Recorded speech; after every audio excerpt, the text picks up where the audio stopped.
우주의 존재, 물의 기본이 수소 아닙니까? 다 우주 초기에 3분 동안 우주가 만들어낸 것입니다.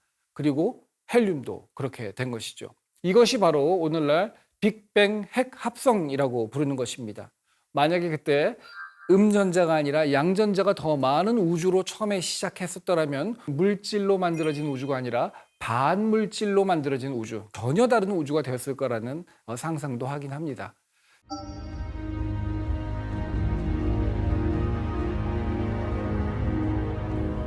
안녕하세요. 연세대학의 이석영입니다. 우리가 지난 시간까지는 빅뱅이 어떻게 시작이 되었고, 그리고 그 이후에 가장 초기에 우주에 어떤 중차대한 현상들이 있었는지 몇 가지 짚어봤습니다. 오늘은 빅뱅 핵 합성이라는 개념을 배우게 될 텐데요. 지난 시간 강의를 아주 간단하게 요약을 하자면요. 처음 우주의 나이가 1초 될 때까지 어떤 일이 있었는지 저희들이 살짝 짚어봤습니다. 플랑크 시간이라고 해서 아주 짧은 시간 동안은 우리가 알고 있는 모든 지식이 다 무너진다 이런 얘기도 했었고요.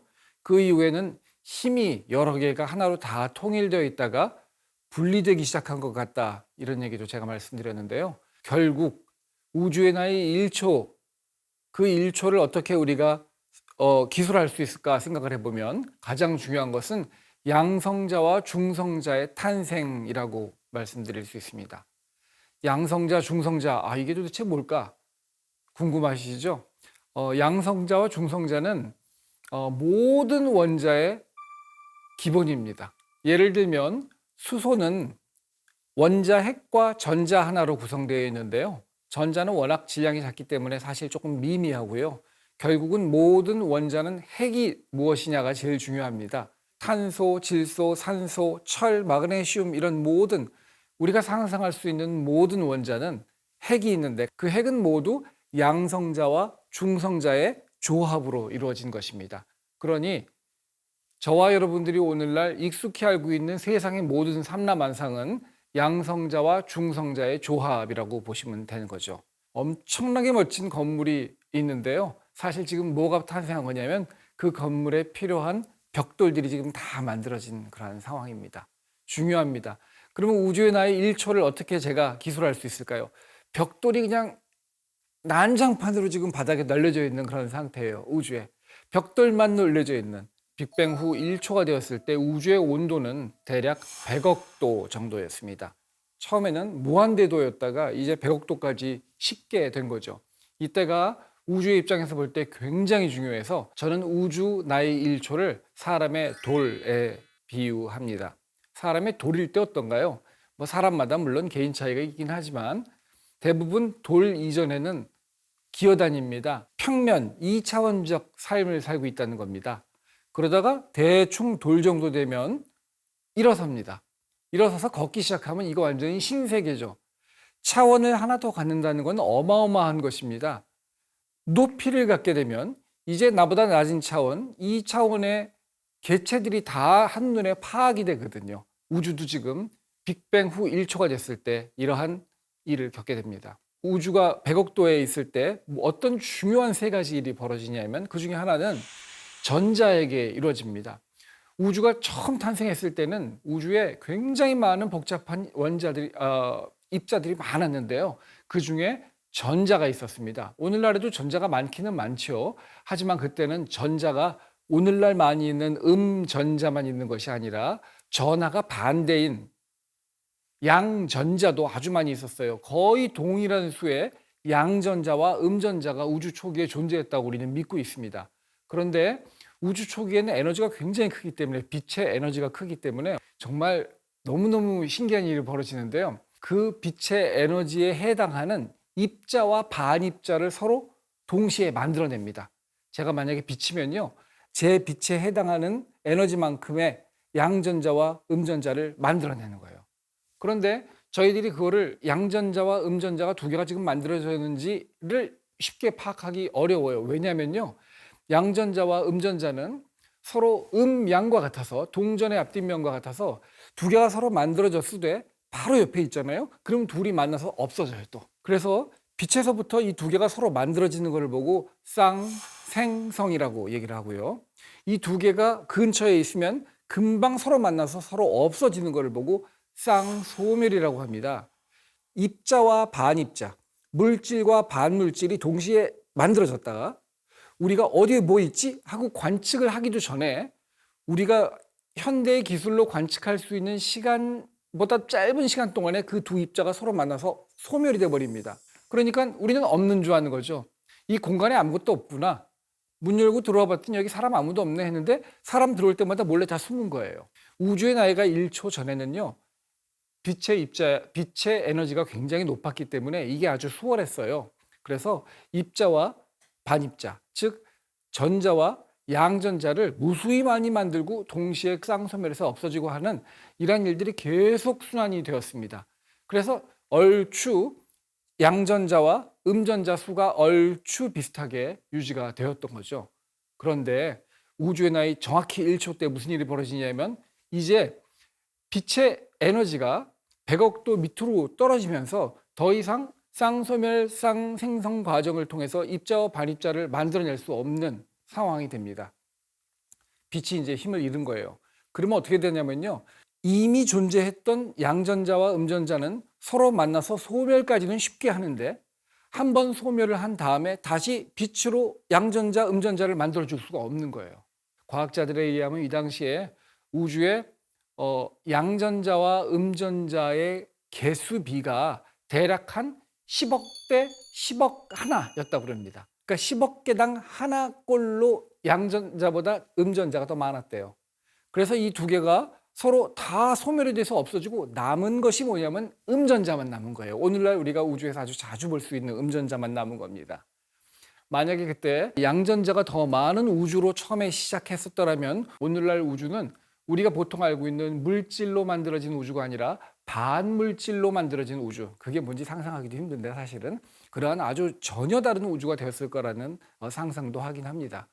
이때 반물질이 무엇인지 궁금하시죠? 물질과 거의 모든 것이 다 같은데 전하만 반대인 그러한 입자들을 얘기하는 것입니다. 실제로 오늘날 그러한 반물질이 존재한다는 증거를 찾기도 합니다. 가장 최근에는 스위스 프랑스에 있는 LHC 입자 가속기에서 실제로 반물질이 입자들 간의 그러한 그 상호작용 속에서 드러나는 것을 발견하기도 하였습니다. 우주 초기엔 이런 반물질이 굉장히 많았다고 생각을 하는 거죠. 자, 중요한 건 이겁니다. 우주의 나이가 1초가 됐을 때 갑자기 우주 전역에 대해서 전자가 없어졌어요.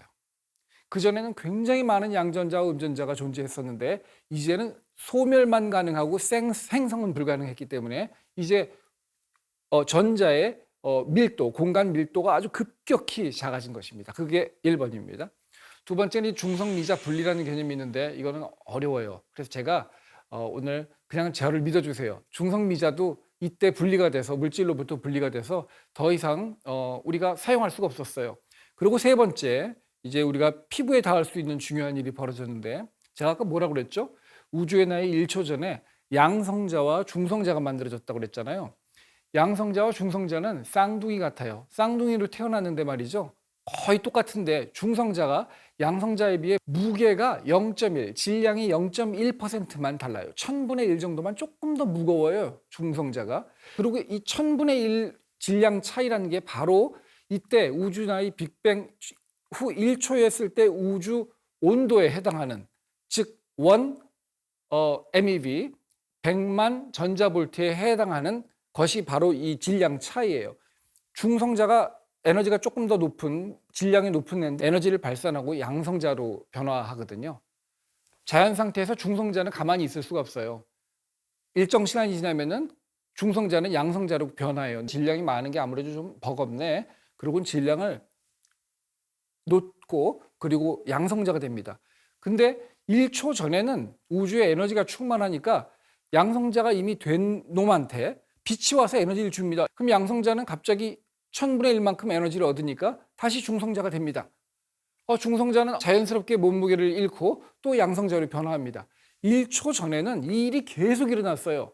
그러니까 양성자는 중성자로 변하고 중성자는 양성자로 변하고 이 일이 계속되니까 중성자와 양성자 간에 개수비가 1대1로 평형을 유지했단 말입니다. 그런데 우주의 나이 1초가 딱 되니까 이때 비집자가 온도가 너무 낮아져서 에너지가 낮아진 거예요. 그래서 중성자는 자연스럽게 양성자로 변화는 했는데 양성자에게 덤으로 빛 에너지가 와서 중성자로 이제 올려줄 수가 없는 거예요. 더 이상. 이 일이 우주의 나이 1초 때부터 시작해서 대략 한 3, 4분 될 때까지 이어집니다. 어쨌든 중요한 거는 우주의 나이가 3, 4분 정도 흘렀을 때 중성자와 양성자의 비가 원래는 1대1이었지만 1대8까지 내려갑니다. 원래는 1대1이었는데 이제는 양성자가 훨씬 더 많은 상태가 된 거예요. 이것이 우주의 1초 상황입니다. 그러면 무슨 일이 일어나는가 볼까요? 세상에 아무도 믿지 않았을 때 가모프가 혼자서 이 팽창 우주설을 연구를 하고 지속을 해왔거든요. 가모프의 똑똑한 제자가 하나 있었어요. 랄프 알파라고 하는 제자인데 이 알파라는 박사과정 학생을 데리고 같이 연구를 해서 무엇을 발견했냐면은 우주의 양성자 8대 중성자 하나 B로 온 우주에 이렇게 펼쳐져 있는 상태에서 무슨 일이 벌어지냐면 이제 양성자 2개와 중성자 2개가 서로 만나서 헬륨의 원자핵을 만듭니다. 그러면 이 반응이 끝난 다음에 양성자만 이제 14개가 남고 그리고 헬륨 원자핵이 하나 남아요. 아까 말씀을 다시 드릴까요? 양성자 8개 대 중성자 하나가 그렇게 하면 이제 헬륨이 못 만들어지니까 곱하기 2를 해요. 그럼 양성자 16개 대 중성자 2개가 되죠? 근데 중성자 2개하고 양성자 2개는 묶어서 헬륨 원자핵이 되고요. 나머지 양성자 14개만 남는단 말입니다. 중성자는 완전히 다 제거돼 버렸어요. 이것이 바로 오늘날 빅뱅 핵 합성이라고 부르는 것입니다. 우주가 초기에 빅뱅 직후 한 수분 동안에 오늘날 우주에 존재하는 거의 대부분의 수소와 거의 대부분의 헬륨을 다 만들었어요. 우주에 존재, 물의 기본이 수소 아닙니까? 그 물 원자 거의 대부분이 다 우주 초기에 3분 동안 우주가 만들어낸 것입니다. 그리고 헬륨도 그렇게 된 것이죠. 이 계산을 조금 더 정밀하게 하면 질량 비로는 어떻게 되냐면은 수소가 76, 헬륨이 24%가 되거든요.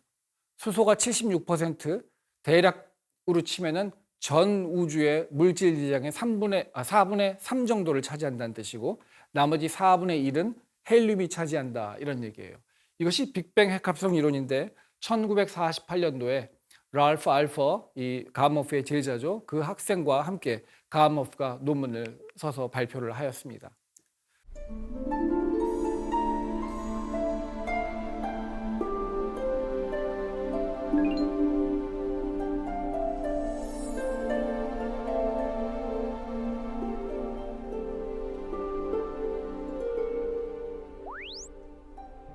그러면 왜 1초부터 요 수분 사이에만 이 일이 벌어졌는가 하면요. 1초 전에는 아까 말씀드린 대로 우주의 빛 에너지가 너무나 고온이었기 때문에 중성자가 양성자로 변하는 것을 다시 또 양성자를 중성자로 변화시키기가 너무 쉬웠고요. 그래서 우주의 나이 1초 이전에는 뭔가 희한한 게 나오기가 힘들었던 거죠. 그러면 우주의 나이 수분 지난 다음에 헬륨 이상의 것은 어떨까요? 헬륨 이후에 더 큰 것, 탄소나 질소 이런 것도 막 만들면 좋잖아요, 우주가. 헬륨끼리 막 만나면 탄소와 산소 이런 것들이 될 텐데, 근데 그게 불가능해요. 왜냐하면 헬륨 이상의 것들을 만들려면 일단 헬륨과 같은 것들을 깨부숴서 이제 만들어야 되거든요. 그렇게 하기에는 이제 우주의 에너지가 너무 낮아요, 이 일을 하기에. 그래서 우주는 이런 원소의 기본을 만들기는 했으되, 우주 초기에 만들긴 했으되 1초부터 수분 되는 동안까지만 이 일을 할 수가 있었고요. 그때만 비집자의 에너지가 딱 적당했고요. 일반적인 원자 중에 가장 중요한 수소와 헬륨 이 두 가지를 이 빅뱅 핵합성이 초기에 만든 것입니다. 실제로 이런 얘기를 1948년에 발표를 했는데 사실은 학계는 아무도 믿지를 않았습니다. 말도 안 된다. 야, 그러면 탄소, 질소, 산소 그 다음에 다른 원소들은 어디서 왔니? 이렇게 오히려 질문을 했습니다. 그러니까 사실 가모프가 그 질문을 받고는 글쎄 그것까지는 내가 아직 못 알아냈는데 하고 이렇게 한 발짝 뒤로 물러서는 상황입니다. 거의 한 30년 정도가 흐른 후에 이 빅뱅 핵합성 이론과 개념을 가장 강력히 반대를 했던 호일이 빅뱅 아이디어라는 말을 해서 처음 사용됐다고 그랬죠. 30년쯤 지난 후에 호일이 연구를 하는 과정 중에 수소와 헬륨 외에 나머지 모든 원자는 그 이후에 별의 진화를 통해서 산물로 만들어졌다는 것을 밝혀냈습니다. 그럼 실제로 이 빅뱅 핵합성이 얘기한 비, 수소와 헬륨의 비가 3대 1이다. 이게 맞을까요? 놀랍게도 그게 맞다는 거예요. 태양의 우리가 성분을 잘 분석해 봤더니 태양의 수소의 함량이 71%예요. 헬륨은 27%. 그리고 또 우주에서 가장 오래된 별이라고 생각되는 구상성단에 있는 별들을 분석을 해보면 수소는 76%, 헬륨은 24%로 나와요. 그러니까 정확히 빅뱅 핵합성의 예견대로 된 것입니다. 어마어마하죠? 오늘날 저는 이렇게 생각합니다. 허블르메트르의 우주 팽창, 은하들이 서로 멀어져 가는 것, 그 다음에 우주 배경 복사, 그 다음에 빅뱅 핵합성, 이런 것들이 지금 다 빅뱅 이론의 증거라고 우리가 부르는 것들이거든요. 저는 개인적으로 이 중에 빅뱅 핵합성이 탄생한 경위가 제일 신비로워요. 양자역학이 그때 아주 잘 알려지지 않을 때인데 그런 것들을 잘 활용해서 아주 멋지게 만들었거든요. 이 얘기는 뭘 의미할까요? 지금까지 초기 우주에 처음 한 몇 분 동안에 얼마나 대단한 일들이 벌어졌는지 우리가 공부를 했는데 다음 시간부터는 좀 더 구체적으로 이제 우주의 운명은 어떻게 될까? 그리고 또 우주의 빅뱅 이론에는 전혀 문제가 없는 걸까? 이런 것들에 대해서 공부해 볼 수 있는 기회를 갖도록 하겠습니다. 감사합니다.